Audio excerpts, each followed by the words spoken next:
बरीच कामं आपली सुरू आहेत. शाळेत जाऊन ते करता येईल आपल्याला. त्यामुळं परत आलो घरी संध्याकाळी आपल्या. त्यामुळं आज निवांत शांत जरा संध्याकाळ शनिवारची घालवावी.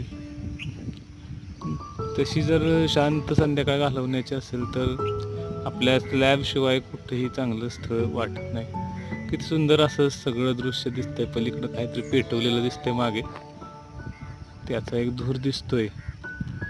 शेतीतले जे काही बांधाचे कचरा असतील किंवा काय असेल तर तो जाळलेला दिसतोय पलीकडं कोणीतरी.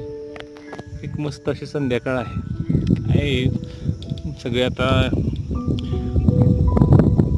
शांत निवांत असं आयुष्य आपल्याला. शनिवार रविवारी जरा आपण सुट्टी असते त्या दिवशी जरा दरवेळी थोडं थोडं काहीतरी टाकत असतो व्हिडिओ. आज सुद्धा म्हटलं चला संध्याकाळची रात्र होतानाचा व्हिडिओ एक तयार करू.